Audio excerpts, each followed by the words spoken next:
objectif, résultat. Alors, qui d'après vous, pardon, se fixe des objectifs? Allez, une première question là parmi les auditeurs. Est-ce qu'il y a des gens qui se fixent des objectifs? Voilà. Est-ce que c'est oui ou non? Voilà.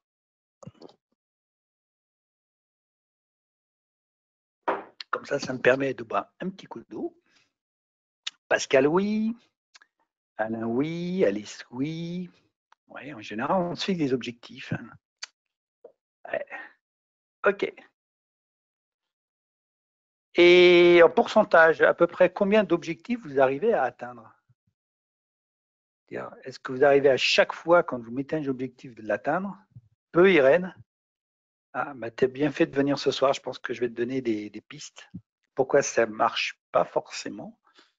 Voilà.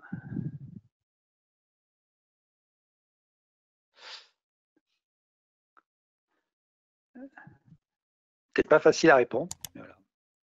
Moi, pour ma part, un tiers, Pascal. Ouais, 1 sur 3. OK. Moi, je vais dire de plus en plus. Ça dépend de l'objectif. Ah, ça, c'est intéressant. Ah, ça, c'est intéressant. Ça dépend. Hein. J'aime bien cette réponse un peu de Normand, comme on dit. OK. Alors, les objectifs, je vais tout de suite parler de Napoléon Hill parce que j'ai retrouvé dans les écrits de Napoléon Hill, voilà, une chose qu'il avait écrit. Si vous ne savez pas ce que vous voulez dans la vie, que pensez-vous avoir?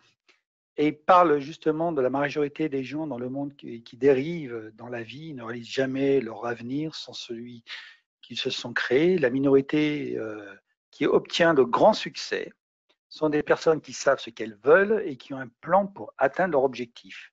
Ils savent ce qu'ils veulent et comment ils vont l'obtenir. Vos objectifs doivent être spécifiques, mesurables, ils doivent avoir une date limite pour leur réalisation et doivent être divisés en éléments gérables. Voilà. Sachez exactement ce que vous souhaitez réaliser, quand et comment. Passez régulièrement en revue vos progrès, corrigez votre parcours si nécessaire et surtout n'abandonnez jamais. Alors ça, c'est aussi pour ceux qui connaissent le SMART, parce que je pensais que le SMART, ça a été modélisé par la PNL. Ben non, je pense qu'ils l'ont bien observé, notamment avec les Napoléon Hill. Napoléon Hill, quand on regarde, il y a beaucoup de choses qui disent qui sont hyper vraies.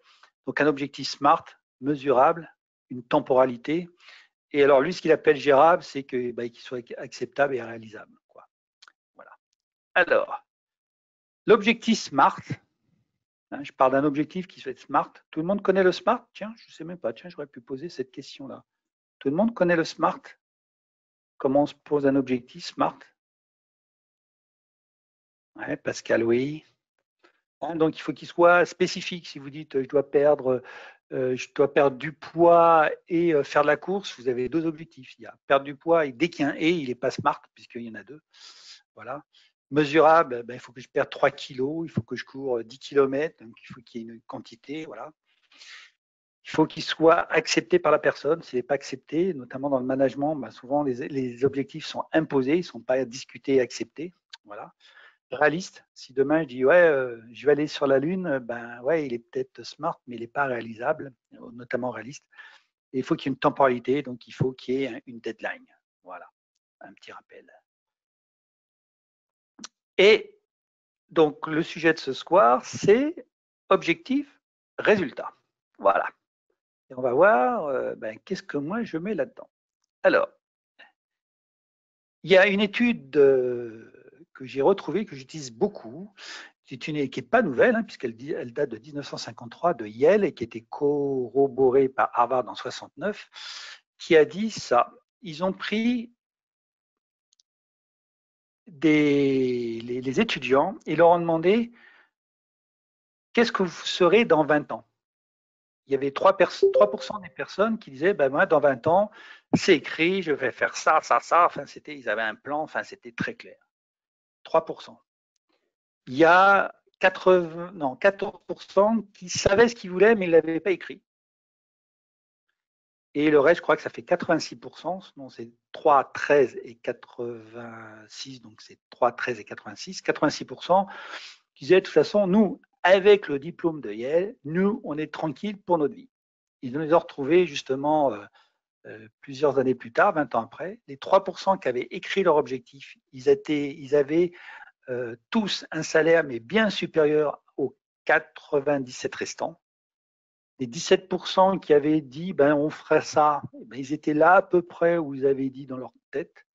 Et les personnes qui n'avaient aucun objectif, voilà, qui avaient dit nous avec le diplôme, on a vraiment la vie devant nous, et ben, ils étaient bien en dessous des prétentions qu'aurait pu leur donner un diplôme de Yale. Et ça a été corroboré par Harvard. Donc, là, il y a une notion importante, c'est qu'un objectif, il doit être écrit. Première chose, un objectif est écrit. Et quand on écrit les choses, un objectif ou autre chose, vous augmentez vraiment l'impact important. Hein, si vous voulez faire prendre conscience aux gens, faites écrire les choses, pas leur faire dire, faites-leur écrire les choses. Donc ça, c'est une première chose. Et j'aime bien reprendre cette phrase, tous les vents sont favorables à des bateaux qui n'ont pas de cap. Donc si on n'a pas d'objectif et en plus ils ne sont pas écrits, et bien là, vous allez tourner en rond. Voilà. Et ça, je le vois régulièrement dans mes groupes.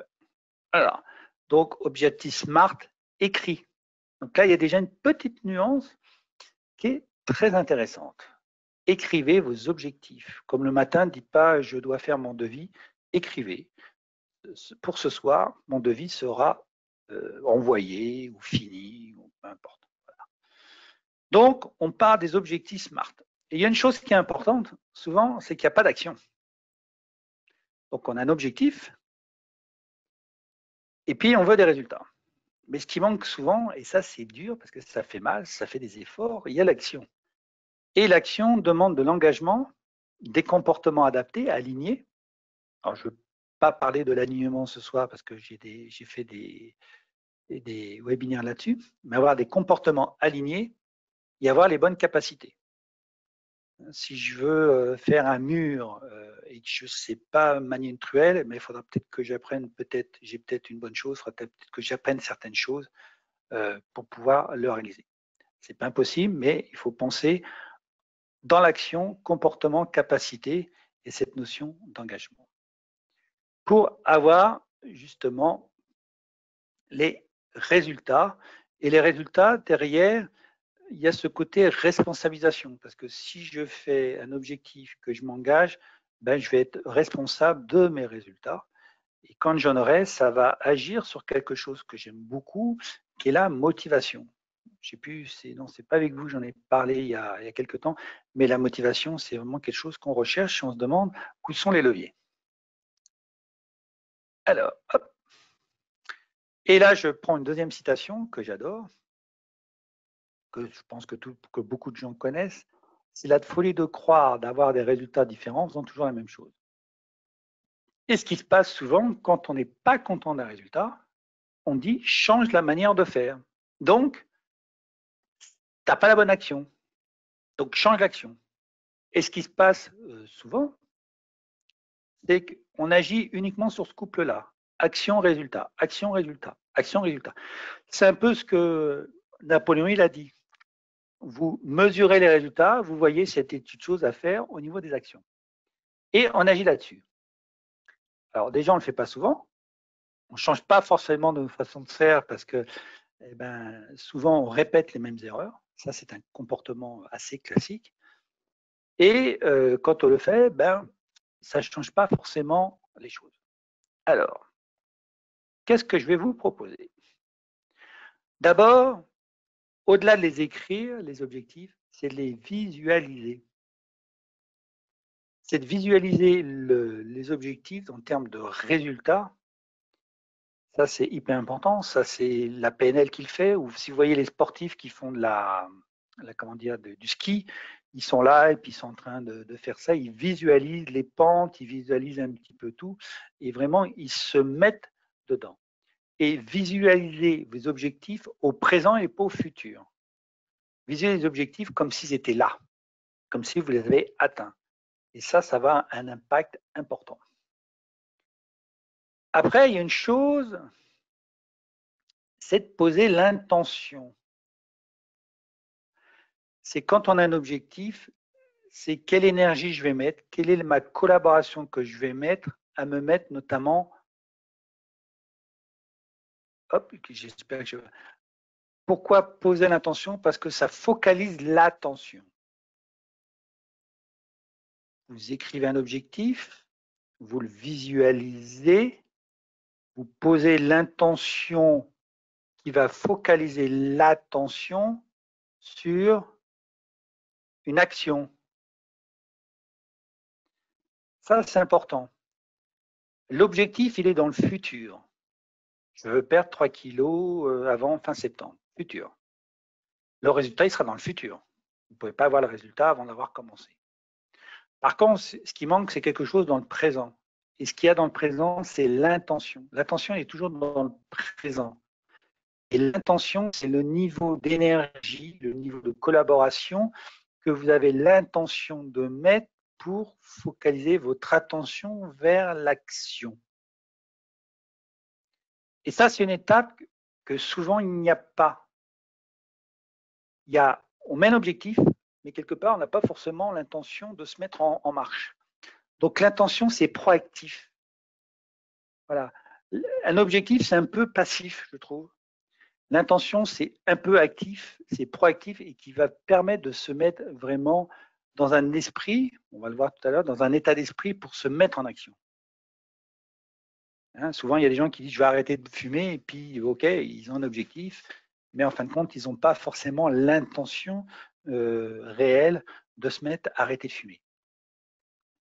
Donc, l'objectif écrit, on le visualise, on pose l'intention et on ressent l'intention. Alors, une intention, quand on la pose, l'intention, il faut qu'il y ait des mots. Bon, on a fait l'objectif. On peut dessiner les choses. Quand vous faites un objectif, je vois Pascal, des fois, il se met des objectifs, il se fait des petits dessins. Voilà, il visualise exactement son objectif. Et vous pouvez, et alors là, c'est super puissant, c'est de mettre un geste. C'est-à-dire que quand vous allez voir l'objectif, vous dites « ouais, yes », ouais, et vous faites le geste en même temps que vous posez l'intention. Le geste, c'est une intelligence somatique, c'est l'intelligence du corps, c'est la plus puissante des intelligences qu'on a à notre disposition. Donc le geste est important. Et le geste, ça fait un ancrage. Et quand vous avez une petite baisse de régime, refaites le geste, ça va vous remettre dans l'intention du départ. Donc ça, c'est super important, le mouvement. Et le mouvement, on l'utilise pas suffisamment. Et je peux vous dire que le mouvement, nous, en intelligence collective, on s'en sert dans des exercices, c'est hyper puissant. Donc ça focalise l'attention, donc ça donne du sens à la tâche, ça nous aligne, c'est-à-dire que ça va éviter de nous disperser. Vous avez un objectif, vous avez une intention, focalise l'attention. Donc là, tout ce qui va derrière, on ne le fait plus. Ça focalise notre attention. On va se mettre dans l'action. Donc là, on s'engage à travers des comportements et capacités pour, après, avoir des résultats. Une chose qui est intéressante ici, c'est d'avoir des feedbacks. Alors, soit qu'on fait des auto-feedbacks, hein, on peut se dire, bah, tiens, on peut se faire des auto-feedbacks. Si on est d'équipe, on peut demander des feedbacks dans nos équipes, dans nos managers, dans nos collaborateurs, dans nos pairs, demander des feedbacks parce que les gens de l'extérieur voient des fois des choses que nous, on ne voit pas. Hein. Ça, c'est très clair. Et on ne peut grandir qu'à travers les feedbacks d'autres personnes. Donc, c'est important. Et une chose que là, moi, j'ai remis, qui est super important, que moi, aujourd'hui, je fais énormément, c'est la modélisation. Car quand j'ai des résultats aujourd'hui dans ce que je fais, je prends le temps et je modélise. Modéliser, ça veut dire quoi? Peut-être des gens qui le savent. C'est de se poser toujours cette fameuse question, qu'est-ce qui a fait la différence, qui fait la différence? Qu'est-ce qui a fait que là, j'ai eu des résultats, alors qu'avant, je n'en avais pas? Qu'est-ce qui a fait cette différence? Qu'est-ce qui a fait que là, j'ai de l'efficacité ou j'ai eu quelque chose que je n'avais pas avant? C'est de se poser et de pointer ce qu'on appelle le facteur de réussite. Pour que quand vous allez refaire quelque chose de nouveau, ce facteur de réussite, vous l'avez en conscience, parce qu'en plus, vous l'avez écrit. Quand on modélise, on écrit. Donc, je reviens un peu à mes objectifs. Donc, j'écris mon modèle Et à chaque fois, j'améliore mon modèle. Donc, je deviens de plus en plus efficace parce que j'ai modélisé, j'ai écrit les facteurs de réussite par rapport à quelque chose. Mon webinaire, il est modélisé. À chaque fois, j'écris des petites choses et je sais que là, quand j'ai quelque chose qui est réussi ou quelque chose non réussite, je le marque pour refaire la même réussite ou pour éviter de faire des erreurs. Et là, on tape dans la sagesse collective. Si vous avez des questions pour les gens qui sont arrivés après le cadre, vous n'hésitez pas à poser ou à partager vos remarques. Alors, là, c'est super important. Quand vous avez des résultats, ça va impacter dans votre tête les croyances, alors je vais appeler les croyances non religieuses. Hein. Ça n'a rien à voir avec les croyances. Ça peut impacter des croyances qui vont aider ou des croyances qui vont limiter. J'appelle ça aussi des certitudes. Hein. Vous mettez le mot que vous voulez. Un jour, il y a quelqu'un qui ne voulait pas que je mette le mot croyance, mais j'ai dit c'est pas religieux, oui, mais bon, il avait un problème avec les croyances. Donc j'appelle aussi ça les certitudes. Et dans les croyances, on a 4 grands types de croyances. Il y a les choses, c'est important. Donc si l'objectif que vous fixez ou le résultat que vous estimez n'est pas si important que ça, et bien quelque part, vous pouvez faire tout ce que vous voulez à poser des objectifs, ça ne marchera pas. Parce que ce n'est pas important. Ça demande de l'effort. Si ce n'est pas important, pourquoi je le ferais? Donc ça, c'est une des croyances qui fait qu'on n'arrive pas à atteindre des résultats. La deuxième, c'est pas possible, quoi. Non, mais c'est pas possible de faire ça. Donc je me mets un objectif, mais de toute façon, c'est pas possible. Ou c'est peut-être l'environnement, parce que souvent, ça vient aussi de l'environnement qui dit mais arrête, c'est pas possible de faire ça. Et quand je vois tout ce que l'homme a pu faire dans le monde, je pense qu'il y a plus de possibilités qu'impossibilités. Et on pensait que c'était impossible d'aller sur la Lune, il y a des gens qui y ont allé, on pensait que c'était impossible de faire certaines choses, et c'est possible. La seule limitation, c'est nous-mêmes. Hein. Donc la croyance de possible ou impossible.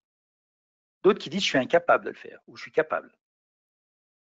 Donc ça, c'est la troisième croyance, cette capacité. Je suis capable de faire quelque chose de nouveau. Je suis capable de monter un mur alors que je n'ai jamais fait. Alors, je vais me renseigner, je vais voir peut-être des professionnels, je vais peut-être observer, je vais faire quelque chose, mais je me sens capable de le faire. Parce qu'en fin de compte, je trouve que c'est peut-être pas si difficile que ça. Puis après, il y a aussi ce côté mérite. Est-ce que je suis crédible? Est-ce que je mérite ça? Ça, je le trouve souvent chez les entrepreneurs qui passent de salariat à entrepreneur et qui se disent mais je suis pas crédible, je suis nouveau sur le secteur, mais je vais pas pouvoir faire du business. Mais si, parce qu'ils ont déjà une capacité, c'est qu'ils ont une expérience que peut-être d'autres n'ont pas. Ou des personnes qui disent moi j'ai eu un jour une femme qui pensait que jamais elle pourrait travailler avec des entrepreneurs de grosses PME, pardon. Et en fin de compte, on a travaillé les croyances et en quelques temps, elle a justement pu avoir accès à des grosses entreprises de sa région qui étaient justement en Occitanie. Tiens, Pascal, je te fais un petit clin d'œil. Voilà. Donc, voilà, elle a une croyance limitante. On a travaillé sa croyance et puis elle a 3 jours après, il y a eu des choses un peu magiques qui sont arrivées. Donc, les croyances. Et ça, souvent, on agit toujours résultat-action. Et quand on n'y arrive pas, ça alimente des croyances limitantes, inconsciemment. Hein. C'est là qu'il faut être authentique. C'est là qu'il faut être vraiment honnête, parce que pour travailler les croyances, il faut vraiment un travail d'honnêteté à vie de soi-même, donc beaucoup d'authenticité. Alors, ça agit sur quoi les conséquences? Eh bien, la confiance en soi ou l'estime de soi. Parce que si on a des résultats, on dit ah, j'y suis arrivé à faire un petit truc.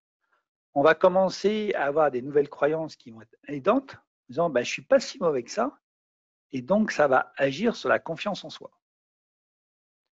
Donc si vous avez des problèmes de confiance en vous, vous voyez, il y a des petites choses à faire. Hein. Mais là, quand on dit on travaille en confiance en soi, il faut se dire non, non, comment travailler en confiance en soi? Mais il va falloir commencer par le début, on va dire. Et vous allez voir que le début, c'est pas visualiser les objectifs.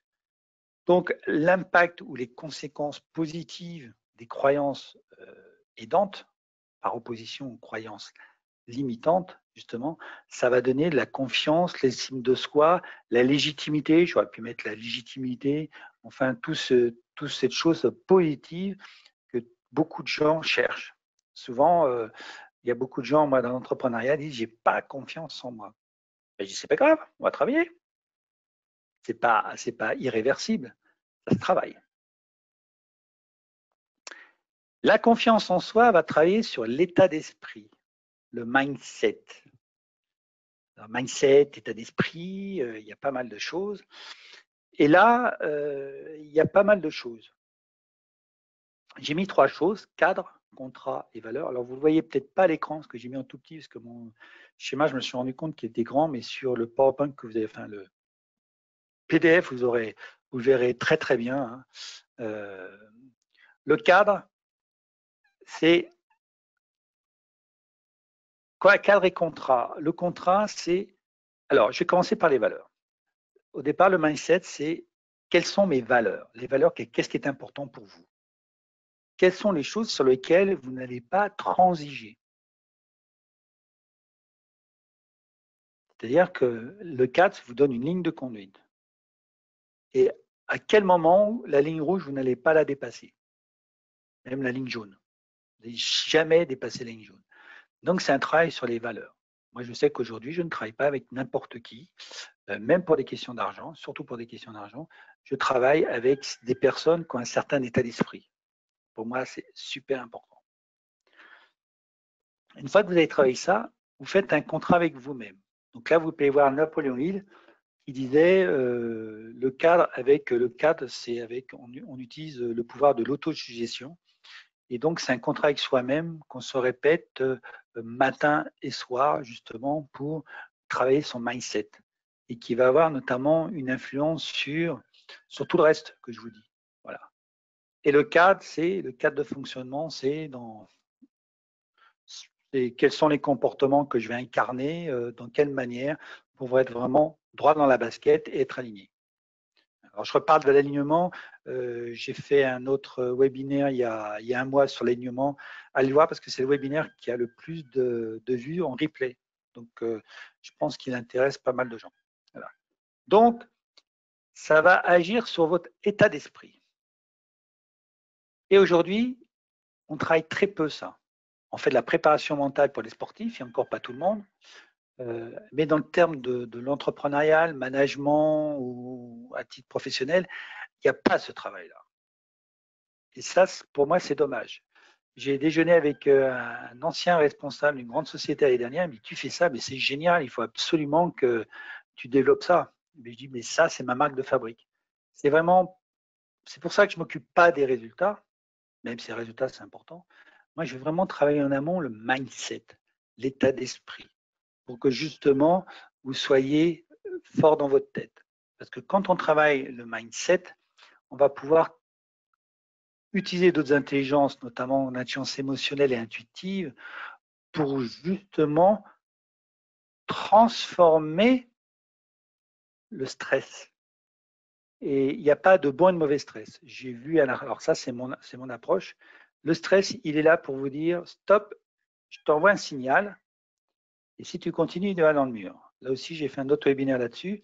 Donc ça, c'est important d'avoir le bon état d'esprit pour transformer cet état de stress qui sont des signaux d'alerte pour nous sauver. Ils sont là pour nous sauver et nous alerter de quelque chose.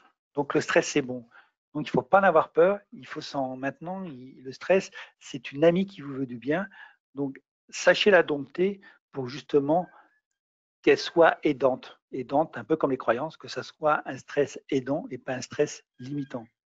La particularité du stress, c'est ça consomme beaucoup d'énergie et quand on est tout le temps stressé, on diminue nos défenses immunitaires et c'est pour ça que vient la dépression, les burn-out et autres, parce qu'on n'a plus d'énergie pour se battre. On a la pile Duracell, elle est vide, quoi. Donc il faut du temps pour la recharger. Et plus on est stressé, plus il faut de temps pour la recharger. Donc c'est bien d'anticiper les choses pour pas que le stress nous bouffe toute notre énergie et qu'on a autre chose de toute façon à utiliser au niveau de notre énergie. Et donc, le mindset, c'est de faire régulièrement des états de présence avec une pratique régulière, journalière, et pour faire des routines. Alors moi, mon état de présence, ça s'appelle l'état coach. Là aussi, j'ai un webinaire que j'ai déjà fait, état coach, état crash, justement, qui est super important pour que régulièrement, on ait toutes nos ressources en nous-mêmes. Là, si je pouvais dire, c'est état de présence qui permet d'avoir toutes nos ressources. Et donc, si je reviens à mon webinaire d'aujourd'hui, objectif, donc ça, j'appelle ça la spirale du succès. Voilà. Et pour moi, pour commencer à se mettre des objectifs, le truc, c'est de commencer par le mindset. Quand on n'a pas de résultat, souvent, on travaille sur l'action. Mais si on change d'action et qu'on n'est pas dans le bon état d'esprit, on n'aura jamais des bons résultats. Donc, la première chose à faire, qui est indépendante par rapport à tout, c'est de travailler son état d'esprit. Et c'est comme ça que je commence avec toutes mes formations. J'apprends aux gens à développer un état d'esprit béton pour qu'ils puissent être en pleine ressource de leurs ressources. Donc ça, c'est super important. Pascal et Irène, vous avez commencé par l'état coach. Ça, c'est super important. C'est la première étape. Parce que si vous n'êtes pas dans le bon état d'esprit, vous pouvez faire tout ce que vous voulez, ça ne marche pas. Et c'est pas être dans le bon état d'esprit, c'est d'être dans un état d'esprit qui permet d'être puissant, d'avoir toutes ses ressources à sa disposition et d'utiliser des ressources qu'on n'a pas l'habitude. Et ça, c'est pour moi la première étape, c'est de développer votre mindset. Tant que vous avez passé ça, et ça peut être assez rapide, ça ne sert à rien de se mettre des objectifs parce qu'on va se démoraliser, enfin, quand on a peu de résultats, on va se démotiver, on aura des croyances limitantes qui vont arriver, donc on va remettre des couches et ça va être de plus en plus long après à enlever toutes ces couches. Donc, la première des choses, c'est vraiment développer un mindset positif. Napoléon le disait, hein, c'est d'avoir des esprits positifs. Mais pour développer un esprit positif, il n'y a pas qu'à d'être positif.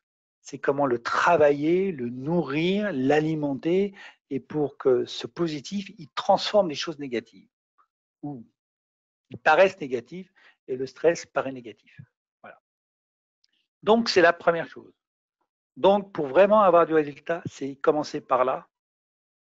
Faire des états de présence. Alors, moi, je fais l'état coach, mais vous pouvez faire de la méditation, que ce soit du mindfulness, du heartfulness ou autre. Vous pouvez faire du yoga, vous pouvez faire du reiki, vous pouvez faire des arts martiaux. Après, vous prenez, vous faites ce que vous voulez. Il y a même des applis aujourd'hui qui existent sur le net. Moi, l'état coach, il est un petit peu plus que présent. Il travaille plus que la présence. Il fait vraiment autre chose. Mais ça, c'est important. À partir de là, vous écrivez vos objectifs, vous les dessinez, hein, puisque visualiser, c'est aussi dessiner. Vous les visualisez aussi dans votre tête, ça c'est important. Vous posez l'intention par rapport à ces objectifs. Donc là, vous rajoutez du mouvement en disant, quand vous allez avoir ce résultat atteint, qu'est-ce que ça va vous faire? Donc il faut aller chercher, puiser dans l'intelligence émotionnelle et essayer de trouver l'émotion que ça va vous faire quand vous allez l'atteindre.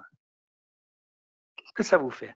Essayez de trouver les sensations, peut-être des fourmillements, peut-être du chaud, peut-être quelque chose.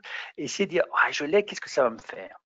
Essayez justement d'aller ressentir quelque chose que ça va vous faire quand vous allez avoir le résultat. Et quand ça va vous faire ça, vous pouvez faire même un ancrage pour justement, s'il y a une petite baisse de régime, justement, rappeler rapidement ces sensations que vous avez eues quand vous avez posé l'attention et écrit vos objectifs. À partir de là, vous serez focus sur l'attention. Voilà, votre attention sera portée sur le résultat. Comme disait, je crois, Napoléon Hill, il faut être omnibulé par son résultat, quoi. Il faut être omnibulé par ses objectifs. Il faut vraiment ne voir que ça, quoi. Et en ne voyant que ça, et ben, l'objectif, enfin le résultat va venir souvent bien plus tôt que prévu. Voilà. Donc après, on se met des actions. Quand l'objectif est trop grand, ben, on se le saucissonne en plusieurs objectifs. C'est là que Napoléon il a dit il faut qu'il soit un petit peu gérable, voilà, c'est d'objectifs gérables. Vous voyez les résultats, vous mesurez, vous voyez déjà ce qui marche, vous les modélisez. Hein. Quand vous avez aussi une chose que j'ai peut-être pas mis là, mais qui est importante, qui est un des facteurs de réussite, qui est notamment quelqu'un que j'aimais bien, qui était Sir Shackleton, qui avait fait l'Antarctique. Il avait dit quand on a des résultats, hein, pour motiver les gens, il faut se féliciter. Donc, quand vous avez des résultats positifs, félicitez-vous, fêtez-les, peut-être même en buvant peut-être une bière ou un petit bonbon, peu importe, mais prenez le temps de féliciter ces choses. À partir de là, vous allez alimenter vos croyances et vos certitudes positivement. Vous allez là, vous allez monter en estime, vous dire ouais, je suis capable de faire, voilà, hein, et trouver des gens aussi qui partagent la même chose, hein, qui vous disent pas ouais, c'est rien que tu as fait. Non, partager avec des gens qui sont positifs. Hein. Là aussi, il faut être avec des gens positifs qui disent ouais, c'est génial, vas-y, continue, tu vas faire encore mieux la prochaine fois. Et à partir de là, vous alimentez en rétroaction votre état d'esprit, vous allez l'alimenter. C'est pour ça que c'est une spirale génératrice et pas une spirale dégénératrice. C'est pour ça que j'ai fait une spirale, là. Voilà. J'ai mis une spirale, voilà, et tout en fin de compte est lié. Voilà. Et par contre, pour moi, si on veut des résultats, c'est vraiment de commencer par le mindset. Hein, et la relation entre objectif et résultat, elle n'est pas si droite que ça pour moi. Il y a des choses qui sont tout autour, voilà, qui sont importantes. Et il y a des choses qui sont après les objectifs et des choses qui sont après les résultats et qui rejoignent. Et ça, c'est une grille que j'ai modélisée, c'est un modèle que je fais aujourd'hui naturellement quand j'accompagne justement des gens à travers notamment mes groupes de mastermind d'entrepreneurs.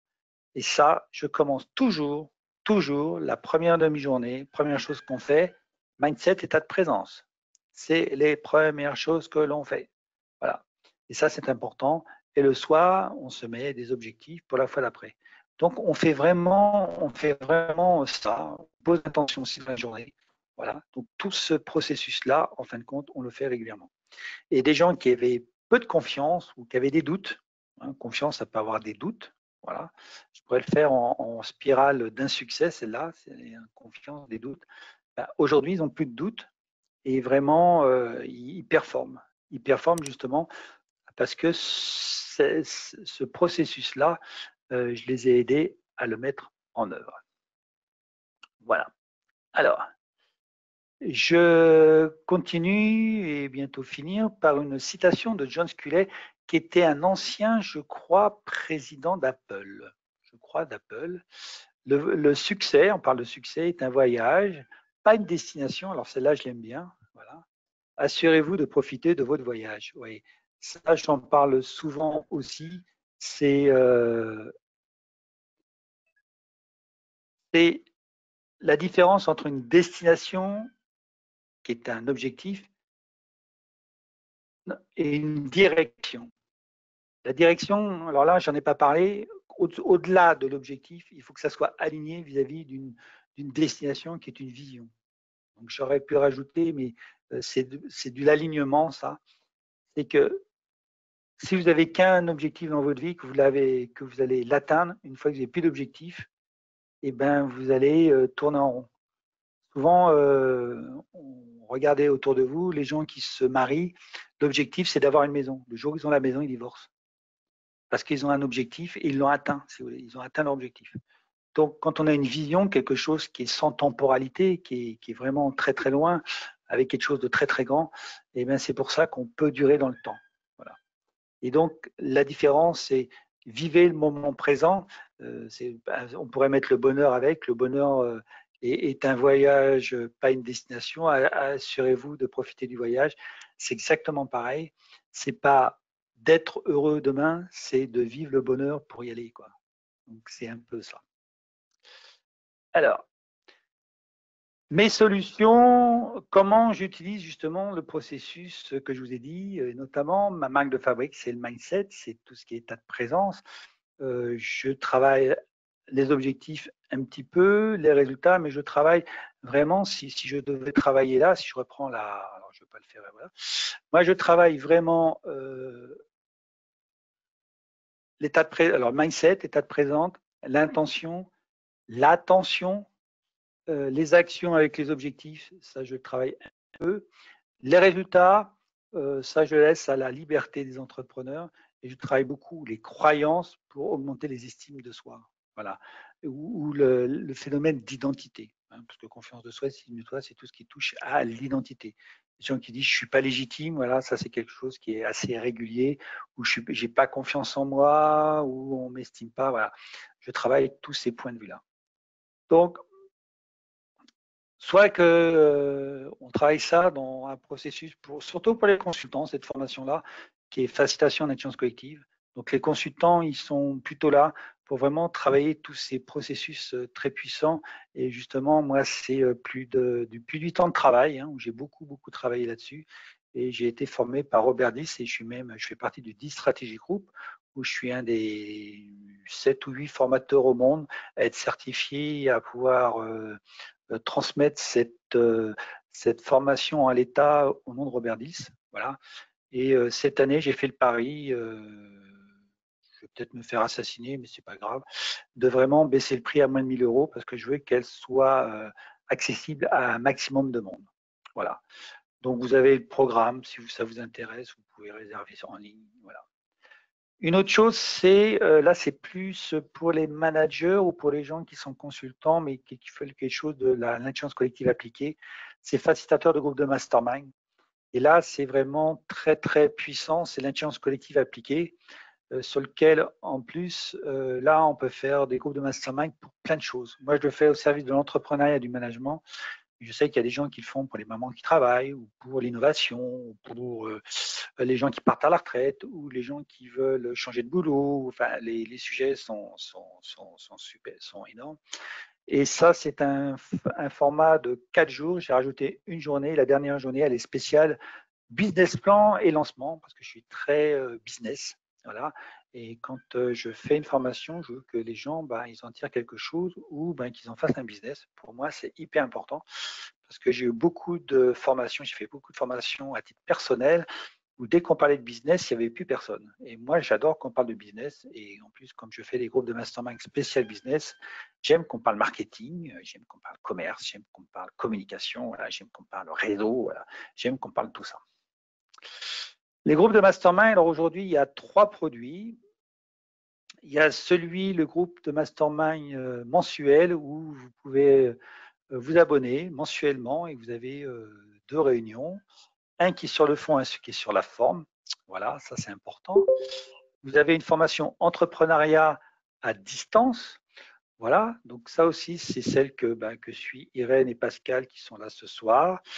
Voilà, donc ils sont en 12 modules. Il y a 36 vidéos au minimum, parce que je sens que je veux mettre des petites choses en plus, mais ça sera les cadeaux bonus. Voilà, je suis toujours généreux de toute façon.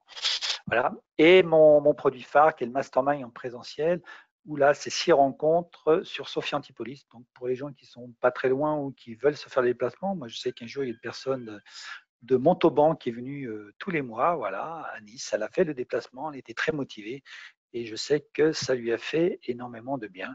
Donc, c'est 3 produits, 3 formules à voir. Voilà. Alors là, j'ai une journée. Là, ça va être un grand moment, un très grand moment. Ça va être la Booster Day. C'est vraiment un produit que j'aime beaucoup. Si vous êtes surtout entrepreneur, ou si vous voulez voir un petit peu la puissance de l'intelligence collective en action, que vous soyez entrepreneur ou manager, puisque c'est pour tout projet. C'est vrai qu'il y aura beaucoup d'entrepreneurs, mais si vous êtes un manager, why not? Et au contraire, ça sera super. Il y aura de la diversité. Il y aura vraiment 2 grands processus que j'utilise dans le mastermind. Le hot site, où là, c'est un processus en petits groupes. Et après, l'après-midi, s'il y a assez de monde, il y aura le Pro Action Café. Alors là, c'est vraiment très puissant. Avec 2 ateliers l'après-midi et un atelier le matin, un atelier justement sur l'état de présence que je vous ai parlé, le mindset. Donc, tout ce que je vous ai dit dans la spirale du succès, le mindset, je vais vous faire un atelier. En plus, en général, je l'enregistre et vous aurez l'audio, donc vous pourrez même l'utiliser a posteriori. Comme d'habitude, il n'y aura aucun souci. Voilà. Vous pouvez réserver votre place. Maintenant, ça marche. Hein. Irène, ça marche. Hein. Merci de ton retour. Donc maintenant, ça marche par les cartes bancaires marchent parce que j'avais oublié de mettre un petit truc parce qu'on était en mode test parce que c'est tout nouveau chez nous sur WordPress. Il fallait encore oublier d'appuyer sur le bouton. Voilà. Et vous avez le programme. Hein, il n'y a pas de souci. Voilà. Vous pouvez aussi voir les articles parce que je fais beaucoup d'articles. Les événements, parce que voir que tout ce que je dis, c'est que c'est issu d'expérience. Je fais beaucoup d'expériences, de pratiques, je fais beaucoup de choses. Je ne suis pas un théoricien, voilà, je suis un praticien qui essaie de transmettre sa pratique et je modélise par contre beaucoup. Donc pour voir un petit peu ce que je fais, voilà, c'est une preuve de ce que je fais, tous mes événements. Et je pense que j'en ai peut-être perdu quelques-uns avec les changements de site web, mais bon, je pense qu'il y a pas mal de choses. Voilà. Et bien sûr, mes replays, je vous ai parlé de l'état coach, l'état crash. Pour le mindset, il y est, l'alignement, il y est, les pitchs aussi, s'il y a des gens qui veulent des pitchs. Enfin, j'en ai fait là depuis le confinement. J'ai refait des webinaires et surtout, je les ai enregistrés et je dois en avoir peut-être 10 ou 12 ou je ne sais pas quand on monte bien. Je sais que la prochaine fois, je vais en faire un. Voilà. Donc, vous aurez juste à appuyer et vous avez, c'est tout en gratuit. Vous avez l'agenda pour voir justement tout ce qui va se passer si vous êtes intéressé. Comme ça, l'agenda il est à jour. Peut-être pas la photo là, mais sur le clic de l'agenda, il est à jour. Et vous avez, pour ceux qui ne connaissent pas, une formation gratuite de 2 heures. Ça m'a pris 1 mois à temps plein. C'est quelque chose que je ne fais plus en termes de business pour des questions d'alignement. Je parle toujours d'alignement, et c'est vrai. Donc, j'ai dit, ben, j'ai une expertise, et ben, je vais quand même pas me la garder, je vais la donner gratuitement à tous les gens. C'est comment mieux communiquer. Après, c'est les 4 façons de communiquer. Voilà, donc c'est toute l'approche de Jung avec tout ce qui a été pris. Donc moi, j'étais avant accrédité dans quelque chose que j'ai plus le droit de citer le nom, c'est pas grave. J'ai pas cité le nom, mais au moins vous pouvez l'avoir gratuitement maintenant. Voilà, pour avoir des stratégies de vente. Il faut savoir, ben, il n'y a pas une manière de vendre, vous allez voir qu'il y en a au minimum 4. Voilà, hein, on ne vend pas pareil à différents clients. Quand on a des petites astuces, on s'aperçoit qu'on peut performer et aussi comment manager. Voilà. Donc, comment communiquer, manager aux ventes, c'est de la communication comme pareil et ça permet justement des fois de dire bah tiens, il y a des fois ça marche et puis des fois ça marche pas. Qu'est-ce qui se passe? Pourtant, j'ai fait la même chose. Justement, c'est parce que tu as fait la même chose que des fois ça peut ne pas marcher. Et moi, je me posais la question comment bien communiquer à un moment donné et j'essayais de faire la méthode unique. Quoi. Et je m'aperçais qu'en communication, il n'y a pas une méthode, qu'il y en a 4. Et il y a 2500 ans, Hippocrate avait déjà observé tout cela. Donc, c'est intéressant. Et si vous avez des enfants, vous allez comprendre pourquoi ben, vous ne les éduquez pas pareil. Et les enfants, on ne les éduque pas pareil parce que la réponse, elle est là-dedans. C'est gratuit, c'est encore en accès libre. Allez-y, partagez, likez sur ma chaîne YouTube si vous avez aimé, abonnez-vous parce que je pense qu'il y aura aussi des choses complémentaires quand j'aurai un petit peu de temps. Je pense qu'en 2021, parce que mon agenda 2020 est bien rempli en termes de vidéos. Et notamment, je vais travailler aussi la 3e préférence comportementale pour ceux qui s'intéressent et c'est très intéressant aussi voilà, pour ceux qui veulent. Donc allez-y, c'est gratuit, c'est accessible et pour mieux communiquer avec votre conjoint, avec votre boucher, avec votre avocat, avec vos élèves, si vous avez des élèves, avec vos collaborateurs, peut-être avec votre hiérarchie, avec peut-être avec tout le monde. Voilà, vous avez quelque chose, vous avez 2 heures. Et puis, si vous avez des questions, vous me posez, je vous répondrai ou ça me donnera peut-être des idées pour faire des articles ou des nouvelles vidéos. Voilà, j'attends vos retours. La prochaine fois, je vais parler de la RSE, les piliers de l'intelligence collective. Alors, la RSE, ça vous dit quelque chose, responsabilité sociétale de l'entreprise, mais ce n'est pas ça. Je vais vous dire tout de suite, ce n'est pas ça. Mais c'est un mot, c'est les RSE, les gens retiennent bien. Donc, la prochaine fois, les piliers de l'intelligence collective, c'est la RSE. Et notamment, ça montre quand on est en équipe, pourquoi des fois ça ne marche pas. Toujours pareil, c'est un modèle que j'ai appris notamment grâce à mes formations auprès de Robert Dilts. Voilà, et que aussi j'ai beaucoup travaillé et je l'appelais les RSE de l'intelligence collective. Voilà. Donc, c'est un terme qui sera va dire de la théorie. Bon, même si c'est pas de la théorie, mais ça sera plus théorique. Les gens voulaient savoir comment travailler en équipe, comment ça se fait, ben, qu'est-ce qui se passe. Hein, il y a un conflit entre deux personnes. Hein, il y a, hein, si je vois le gilet jaune et le gouvernement, ben, pourquoi ça marche pas? Ben, voilà, ben, il y a quelque chose. Mais il manque le R, par exemple. Voilà. Et ça, c'est quelque chose qui est tout bête, qui est fondamental. Et ça, c'est dommage. Donc, si vous voulez aussi en savoir un petit peu plus sur d'autres approches, voilà, que ça vous intéresse, moi étant vraiment mon origine, l'ADN maintenant, l'intelligence collective, tout ce qui est collectif, et ben, je vous partageais les piliers d'intelligence. Un des 3 piliers de l'intelligence collective, les RSE, il y en a d'autres, mais celui-là, je l'aime beaucoup parce que c'est un des fondamentaux. Alors, question pour vous aussi, pour ceux qui ne me connaissent pas, ben, j'ai besoin d'avoir des retours, savoir ce que vous avez aimé, comment je peux améliorer ce webinaire et les suivants. Hein. Vous avez aussi toute une liste de thèmes. Donc, votez, comme ça, ben, je verrai. Comme j'en ai tellement, je ne sais pas forcément par quel faire. Donc, si je vois qu'il y a un thème qui sort, ben, hop, ben, je le mets en avant et puis les autres, je les mets en arrière. Donc, si vous avez des thèmes qui vous intéressent, allez voter. Comme ça, moi, ça me donnera toujours une idée pour savoir un petit peu les thèmes qui sortent du chapeau. Et ces thèmes-là seront repris aussi peut-être en atelier lors de la Boosters Day que je vous ai partagée. Voilà. Voilà, pour finir, vous avez, pour ceux qui auront, donc pour ceux qui viennent de Meetup, qui ne m'ont pas envoyé leur adresse mail, ils peuvent soit me contacter sur ebaudet@eb-consult.fr ou qui me contactent sur LinkedIn, parce que LinkedIn, vous tapez Eric Baudet-Nice, logiquement, vous tombez sur moi, j'ai 20 000 contacts, donc en général, LinkedIn, il me met pas mal en avant et je fais pas mal de communication. Voilà. Et à partir de là, vous dites, voilà, est-ce que je peux avoir le support du webinaire? C'est le 52 aujourd'hui, 52, et je vous l'envoie avec beaucoup de plaisir. Voilà. Quelles sont les questions? Est-ce que j'ai été clair d'abord? On va revenir sur mon... Voilà, par rapport à la spirale du succès. Ah, mais Irène, tu me dis toujours oui. Alain, oui. Alba, oui. Pascal, oui.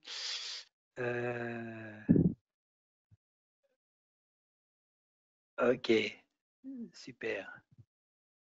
Alors, on a encore quelques minutes. Tiens, on va faire une déclusion. Merci, Alice. Un petit mot pour, avant de se quitter, un mot, un ressenti pour synthétiser ce webinaire. Ça serait quoi le mot pour synthétiser ce webinaire? Allez, un mot. Je ne vais pas demander un petit dessin. Ah, voilà, dessin de Pascal. Rapproche Pascal, parce que là, il est un petit peu loin. Ah, attends, là, tu fais carrément ça sur... Waouh. Voilà. Donc, si vous ne connaissez pas Pascal, vous allez voir, il fait des super... Ça sera un complément, justement. Je le mettrai en ligne. Je le mettrai de toute façon. Vous avez tous mes coordonnées sur mon site de Pascal.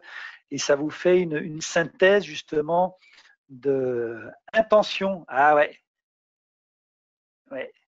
Ah, et le dessin de Pascal, ça vous fera une synthèse en images de mon webinaire. Donc voilà. Donc les autres sont dispo sur mon site. Hein.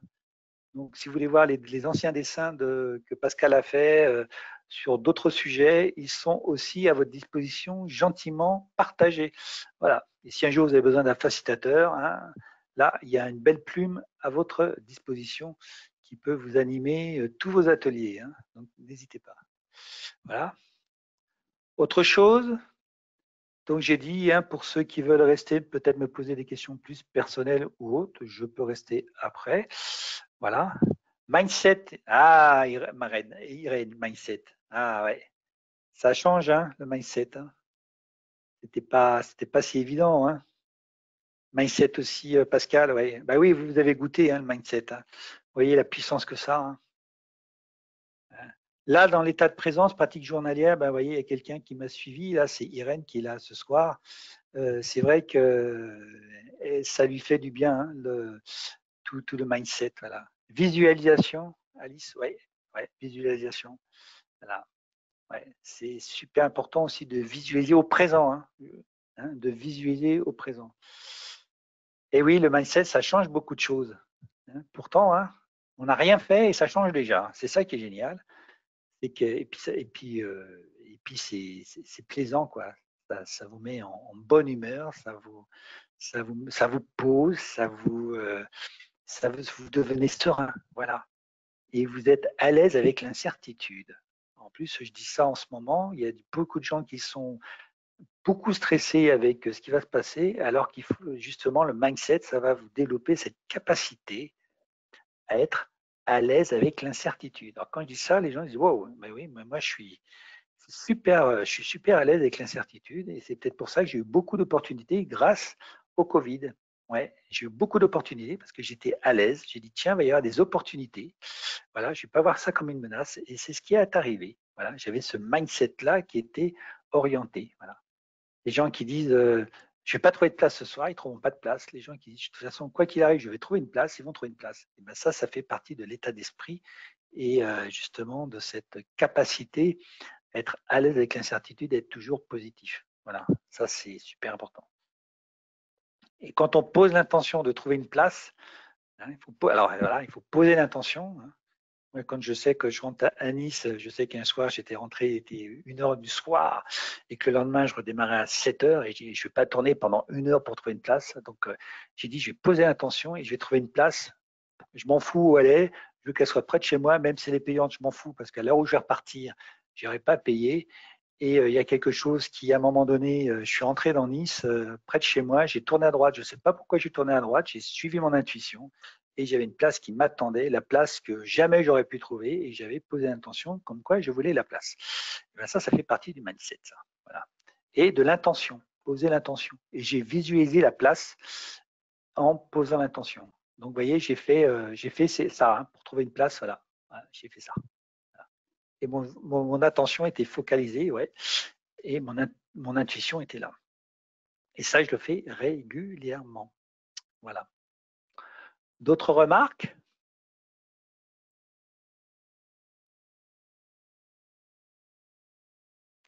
Donc, je pense que vous êtes en vacances. Ben, moi, je n'y suis pas, mais c'est pas grave, mais je suis au soleil, donc tout va bien. Non, Pascal, tu n'y es pas non plus.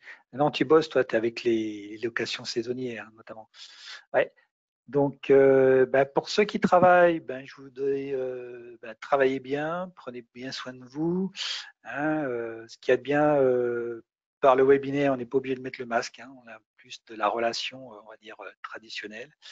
Pour les autres, eh ben, prenez des bonnes vacances, hein, reposez-vous bien, ça c'est important. Hein. Et puis, pour ceux, hein, je vous dis, hein, qui veulent avoir mon support, qui ne m'ont pas donné leur adresse mail, envoyez-moi soit une adresse. Alors attendez, je vais vous écrire même une autre adresse qui est encore plus simple.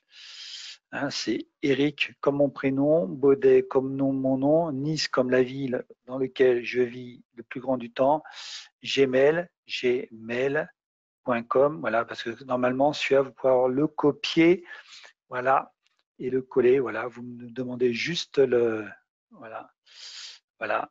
Ok, j'ai reçu ton adresse, Alba. Tout de suite, je vais la copier. Voilà, je vais la copier et je vais vous envoyer tout ça. Voilà. Donc, il est bientôt 19 heures. Comme d'habitude, je commence à l'heure et je finis à l'heure ou à quelques secondes d'écart. Merci à vous tous de votre participation en cette belle journée de... Ah, tu m'as changé, tu avais oublié une lettre. Voilà, en cette belle journée, de mois d'août. Hein, merci d'avoir fait l'effort. Hein. Il y a des gens qui seraient plus autour d'un verre de pastis avec peut-être des petites choses, vous avez fait l'effort. Et c'est ça aussi l'intention, c'est de pouvoir, c'est une manière d'avoir des résultats, c'est d'aller un petit peu plus loin à chaque fois. Donc je vous dis merci de votre participation et peut-être à la semaine prochaine pour la RSE de l'intelligence collective. Et entre-temps, vous aurez le dessin de Pascal qui va m'envoyer ça d'ici, on va dire, semaine prochaine, comme ça vous l'aurez. Hein. Voilà, parce qu'il a beaucoup de travail aussi en ce moment. Voilà. Et merci à Aïcha, merci à Alba, merci à Alain, merci à Pascal, merci à Irène, merci moi, merci à tout le monde. Ouais, on devait être que 2 ou 3 ou 4, et puis on était 7 aujourd'hui. Donc, merci de votre participation. Ça commence, comme on dit en forum ouvert, et ça finit comme ça finit. Il est bientôt 19 h et je vous dis bye et bonne soirée. Ciao.